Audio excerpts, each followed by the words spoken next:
Chiffon est en prison, il est au gros bouquet. Après moi, alors là. Banana. Ça, les petits verres. Les verres à whisky là. Un sénateur en prison.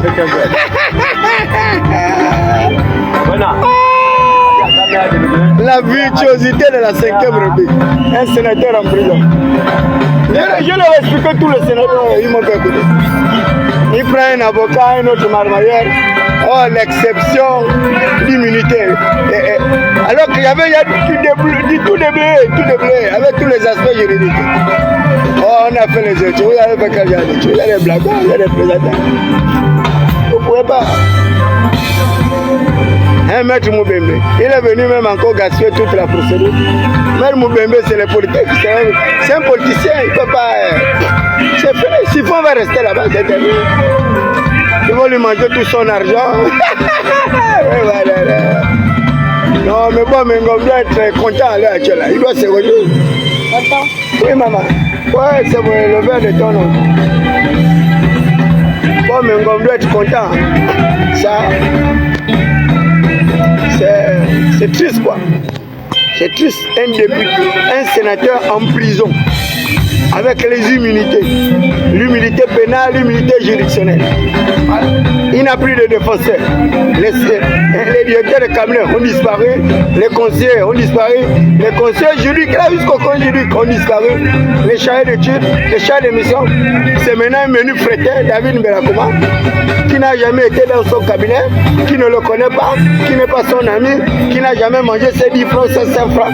C'est maintenant moi de les défendre et les gens prennent mes arguments à moi.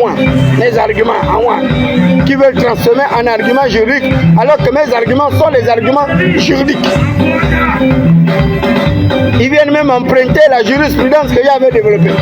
La jurisprudence de Tony Ndomba avec Okoulou, la solution devenue sénateur par extraordinaire, et qui plus un groupe, président du groupe parlementaire de l'Union démocratique, des démolisseurs qu'on veut vous faire passer pour des bâtisseurs. Quels bâtisseurs? Ceux-là, c'est les bâtisseurs. Les pérégistes se reconvertis comme ça en malfaiteurs, ils peuvent être des bâtisseurs. Ça, c'est pas les bâtisseurs, ce sont les blagueurs, les plaisantins. Ils sont tous sauf les vrais patriotes, les vrais démocrates. Non, les gens qui ne respectent rien. Rien, ils ne respectent rien. C'est triste, hein, c'est malheureux. Et je l'avais avec eux, que dès qu'il va déposer la démission auprès du président, ils vont profiter pour l'arrêter. Et comme ils sont suffis les bêtes, ils ne savent pas que l'humilité n'a pas un effet suspensif. Donc, le règlement intérieur qu'ils ont dit, il faut attendre les insignes du règlement intérieur de l'Assemblée. Tout ça là, c'est de la manipulation. Mais tu vois, il n'y a pas les papiers, ils n'ont pas les papiers, il n'y a rien. Et ils ont trompé le président comme ça, là, ils l'ont amené en bateau. Un ministre de la justice qui ne comprend rien, je ne sais même pas quel type d'étude qu'il a fait, il vient nous, il n'y a rien, il n'y a pas les papiers, il n'y a pas les papiers, il n'y a rien. Ils ne comprennent rien tout ça. Et pourtant, c'est les ministres de l'opposition. Les ministres de la justice de l'opposition, ils ne sont pas capables de rendre la justice. Mais hier, quand ils étaient dans l'opposition, ils faisaient la gueule, ils entendaient la boîte. Il n'y a rien, il n'y a pas les papiers. Il n'y a rien, il n'y a pas les papiers. Mais tu dis ça, il n'y a rien, il n'y a pas les papiers. Il n'y a pas. Il n'y a rien. C'est vraiment malheureux. Un sénateur milliardaire en prison.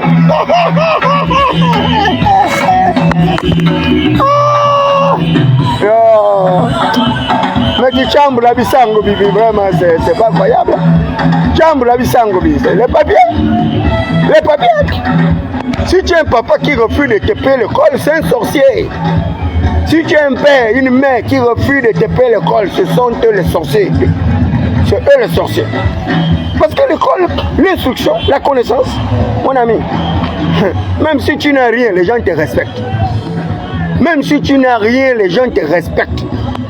Je n'ai pas l'argent, mais moi j'ai au moins les petits papiers. J'ai des petits papiers qui me permettent de me défendre.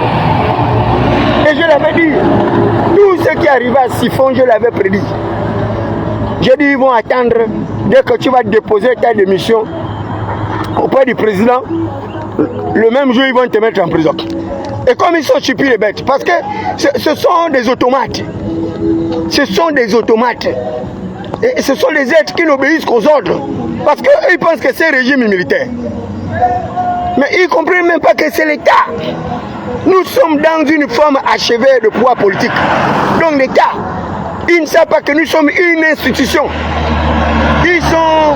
C'est pourquoi vous avez vu le président dire que bon, si les gens qui ne viennent pas au travail, allez signer les fiches, on les licencie. Mais non, monsieur le président. Licencier un membre de la fonction publique. Du jour au lendemain comme ça, c'est pas l'armée. C'est l'administration publique, c'est pas l'armée. L'administration publique, on ne fait pas le profit. C'est pas comme les entreprises où il y a la rentabilité, non.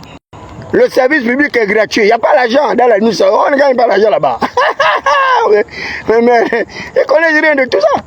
Le service public est gratuit.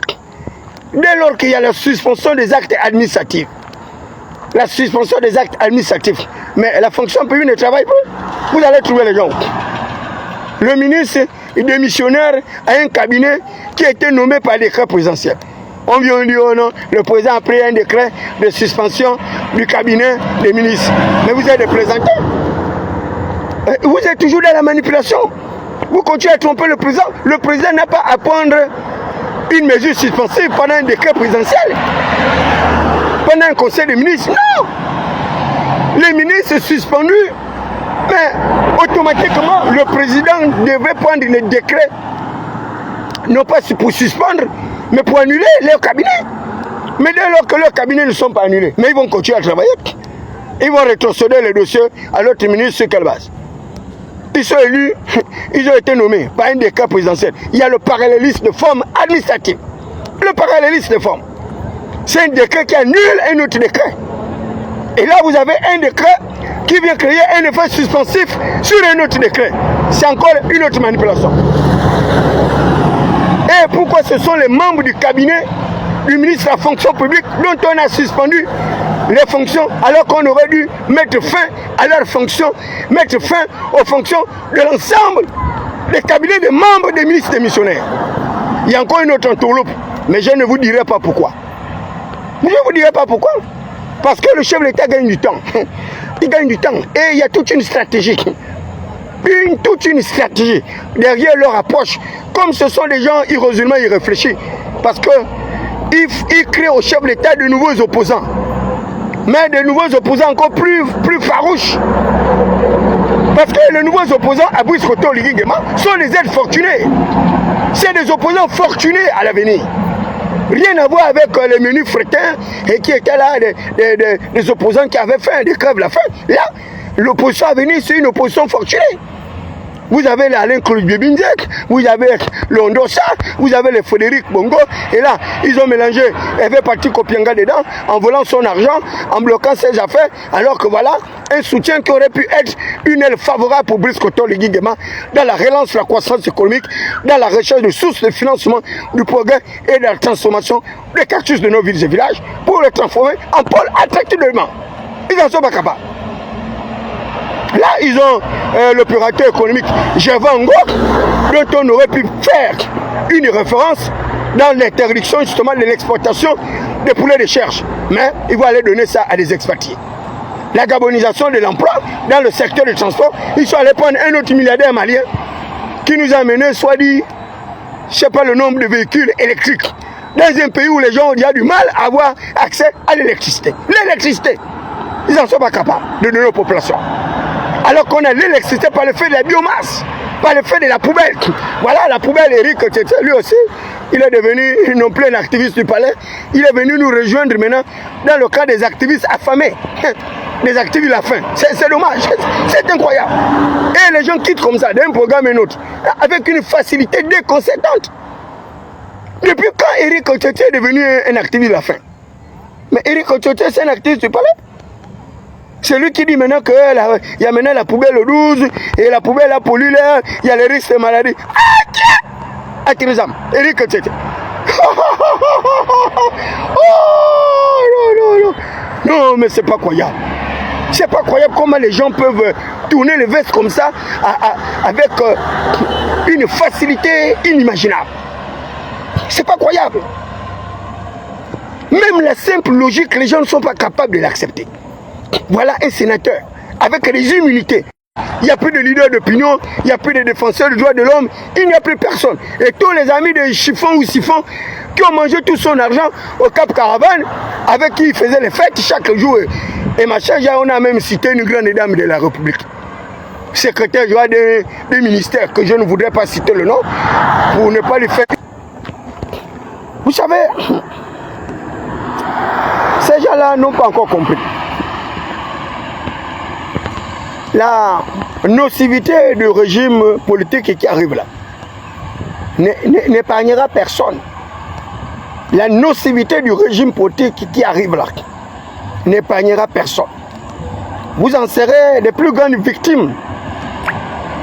La même manière que vous avez marginalisé David Mbakoma, la même manière que vous m'avez meurtri pendant les 2 ans pour satisfaire les intérêts des ignares, des analphabétisés, des déscolarisés, de laisser pour compte sociotop, et que vous êtes privé d'un cerveau comme le mien, capable d'enrichir en un jour l'Acquéron, les amis, vous n'arriverez nulle part. Et je l'ai dit que votre 5e République, elle est virtuelle. C'est une 5e République qui n'a pas de chance, qui n'a pas de contenu, qui n'a pas d'objectivité, il n'y a pas de réalisme. Mais le ministre Siphon se réjouissait lorsque nous étions en train de l'avertir sur l'aspect nocif de ce dirigisme autocratique, dictatorial, impérialiste et partisan. Mais il était content au Cap Caravane. On le voyait dansant, buvant, mangeant avec le détenteur exclusif du pouvoir, Brice Kotor Guiguement. Malheureusement, il ne savait pas qu'il y avait une entourloupe. Et là, il a passé ses fêtes en prison, avec ses immunités, donc des privilèges acquis par un vote qui n'aura servi à rien.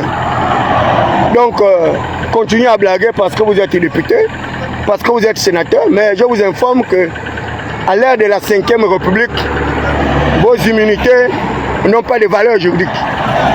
Donc, vous pourriez vous retrouver également un bon matin à la Berre et l'Étoile comme David Mbakoma, avec des maisons saccagées, avec une oppression consommée, et vous n'aurez que vos larmes pour pleurer.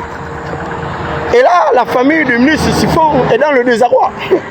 Ils sont dans le désarroi. Il n'y a pas de cadeaux, il n'y a pas le vélo, il n'y a rien. Parce que c'est la consternation généralisée. Et vous avez vu comme le pauvre ministre Balonji, alors là, une véritable parodie judiciaire. Voilà un ministre dont on attribue de fausses accusations, des accusations qui n'ont même pas de sens, même pas de contenu.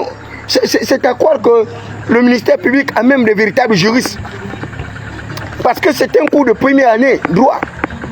On étudie les faits. Ce sont les faits étudiés qu'on qualifie en acte juridique. On vient poser la question au ministre Siphon, pourquoi il aurait procédé à un marché de gré à gré. C'est pas croyable. Il a même donné des justifications, des raisons valables. Mais le ministère public lui requiert une peine d'emprisonnement jusqu'à la confiscation de ses biens. C'est du vol. Un ministère public qui devient un voleur. L'avocat de l'État qui devient un voleur. Et qui prend du plaisir à voler l'argent d'autrui, à voler les biens d'autrui. Ils vont jusqu'à poser le ministre Balonji la question de savoir comment est-ce qu'il a fait pour construire sa maison à Fougamou. Mais ça, quel est ce type de question? Quel est ce genre d'instruction pour un juge? C'est vraiment léger. Et le monsieur vous explique qu'il avait 15 millions par trimestre. Certainement de ces fonds politiques ou bien de ces fonds de souveraineté, que sais-je, 15 millions par trimestre. Sans compter son salaire et autres avantages. Est-ce que vous pensez réellement que la maison qu'il a construite ne peut pas être au prorata justement des justificatifs de son revenu et autres privilèges? C'est vraiment malhonnête et malheureux. Et là, vous allez voler l'argent d'autrui, les gars. Un gouvernement de voleurs. Vous volez l'argent des pauvres Gabonais. C'est pas croyable. Quelqu'un a déjà fait 1 an de prison à tort. Vous voulez encore voler son argent, voler ses biens, confisquer ses comptes. Mais quelle est cette justice? C'est quoi l'objectif poursuivi? Et vous voulez faire croire que c'est Brice Koto Ligingema qui vous inspire dans cette juridicité macabre, dans cette juridicité qui ne répond pas aux standards. On a bien vu l'autre malfaiteur qui est en train de voler l'argent de Nourdine Bongo avec son épouse, une certaine Léa Nourdine Valentin au cochage. Et il allait faire quoi là-bas que c'est Oligui qui l'envoyait aller opérer avec mafiosité dans la pauvre famille, prendre de l'argent prétextant que Oligui l'aurait envoyé pour assouvir. Non mais c'est incroyable. Et là ce sont les vidéos de l'époux de Nourdine qui ont démontré que ce monsieur est un voleur et d'ailleurs qu'Oligui Nguema l'a jamais envoyé. Il est de même, je le disais il n'y a pas longtemps. Qu'est-ce que vous avez vérifié si c'est Oligui Nguema qui a envoyé ces gens-là récupérer les voitures de Ndossa dont il réclame aujourd'hui? Et qu'est-ce qu'Oligui Nguema ferait avec ces deux voitures qu'il aurait données à Ndossa? Il n'a pas besoin de cela. Qu'est-ce qu'Oligui Nguema ferait en arrachant le passeport de la fille d'Ondossa qui voyagerait pour aller faire les études? En tout cas, ça ne peut pas être l'Oligui Nguema que je connais. Ça ne peut pas être celui-là. Le pseudo-libérateur que tout le monde sait. Oligui Nguema ne peut pas se faire passer pour un voleur, pour un malotru, pour un gangster, pour un brigand. Ce n'est pas possible. Comment les gens arrivent à commettre des actes répréhensibles avec le nom de leur patron? Mais la preuve est là, ce monsieur aujourd'hui il est en prison. Il a bel et bien détourné l'argent de la femme de Nourdine Bongo Valentin. Oligui Nguema l'a jamais envoyé. Mais qui ne vous dit pas que même les actes administratifs, juridiques qui sont allés signer avec nous, Ali Bongo Niba et Sylvia et autres, vous avez quelle preuve, quelle certitude que c'est le chef de l'État qui les avait envoyés? Vous avez cette preuve-là? Donc aujourd'hui, tous ces gens-là font ce qu'ils veulent. Parce qu'il n'y a pas de fusible. Le chef de l'État est en même temps chef du gouvernement. Donc, on lui attribue tous les péchés d'Uranus, de Saturne et Jupiter sur le fallacieux principe de la responsabilité du fait d'autrui. La responsabilité du fait d'autrui. C'est l'article 1480 du Code de Napoléon. On est responsable du dommage causé par le fait des personnes dont on a la charge. Responsable du dommage causé par le fait des personnes dont on a la charge, c'est la responsabilité du fait d'autrui. À Abidjan, c'est la responsabilité anti-casseur. C'est le droit comparé. Mais quand vous ne lisez pas, vous n'avez pas les papiers, vous n'avez pas fait le droit. Vous n'avez pas fait les sens juridiques. Eric Otiete ne peut pas connaître ça. Il ne peut pas. Il lui faut 50 années d'études. 50 années d'études. Hein?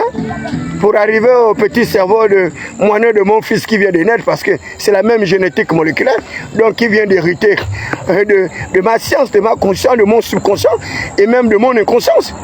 Donc mon fils à peine né, mais aujourd'hui il a déjà une langue déliée. Donc, et là, les parents des ministres Siphon vont dépenser de l'argent dans la procédure pour aller enrichir un avocat politicien dont Maître Moubembe. Mais, et pourtant je les ai défendus gratuitement, depuis le départ de cette procédure. Et je les ai défendus au mieux même que leurs pauvres avocats.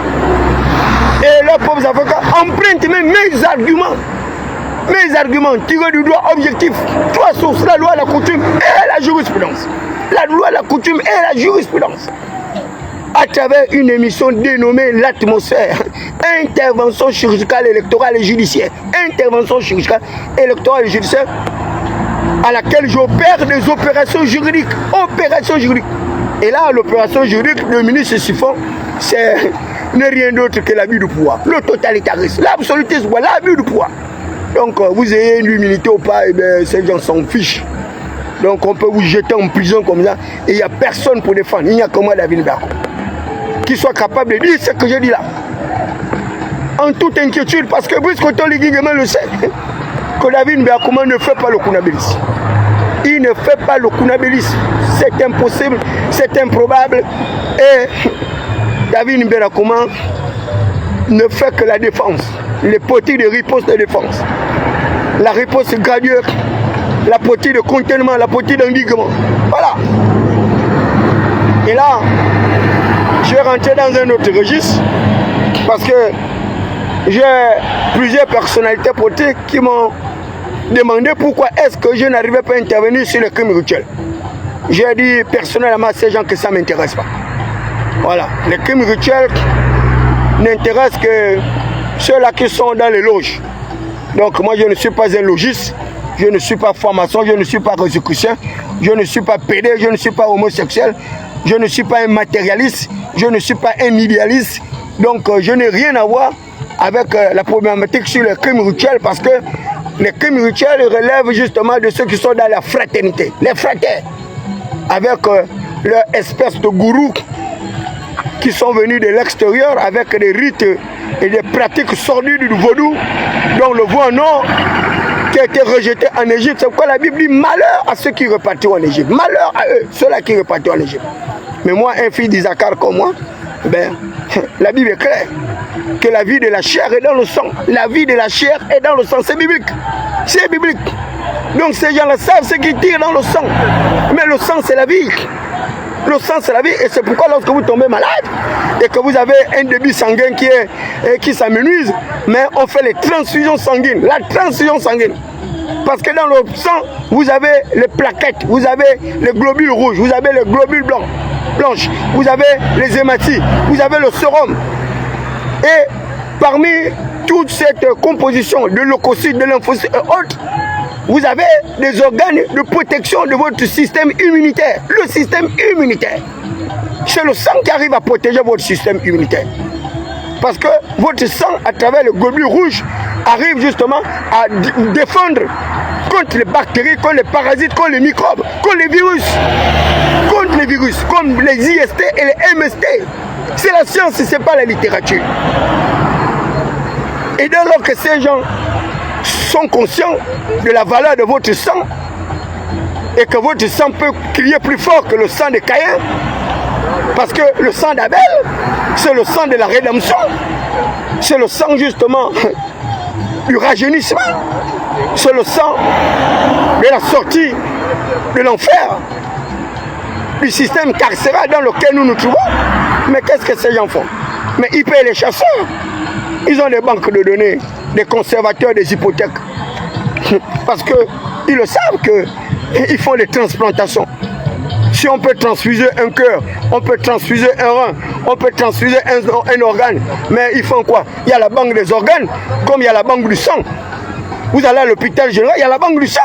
Aujourd'hui, vous allez dans les pays développés, il y a la banque des organes. Il y a la banque des organes. Et les gens vendent les organes. Certains de manière volontaire. Vous allez en Turquie, vous pouvez vendre votre rein. On vous donne les milliards que vous voulez. On prend un de vos reins. Et s'il est compatible avec un milliardaire malade qui refuse de mourir, parce qu'il voudrait accroître son espérance de vie, quand bien même tout le monde va mourir. Vous voyez des gens comme ça avec des philosophies macabres. Tellement ils ont de l'argent, ils refusent de mourir. Mais l'argent ne peut pas les sauver. L'argent ne pourra jamais les sauver. C'est pourquoi la Bible dit que c'est la racine de tout le mot, l'argent. Mbongo, mbongo, vous les voyez, ils n'ont que ça à mot. Ce sont des monétaristes. Les banquiers sont des monétaristes, ce sont des fraternes. Un banquier ne vous prêtera jamais de l'argent. Il mettra en place des politiques d'encadrement des crédits. Il va augmenter le taux d'intérêt des prêts, il va augmenter la durée de remboursement et autres, parce que les banquiers sont des voleurs. Chaque planète a sa propre guerre.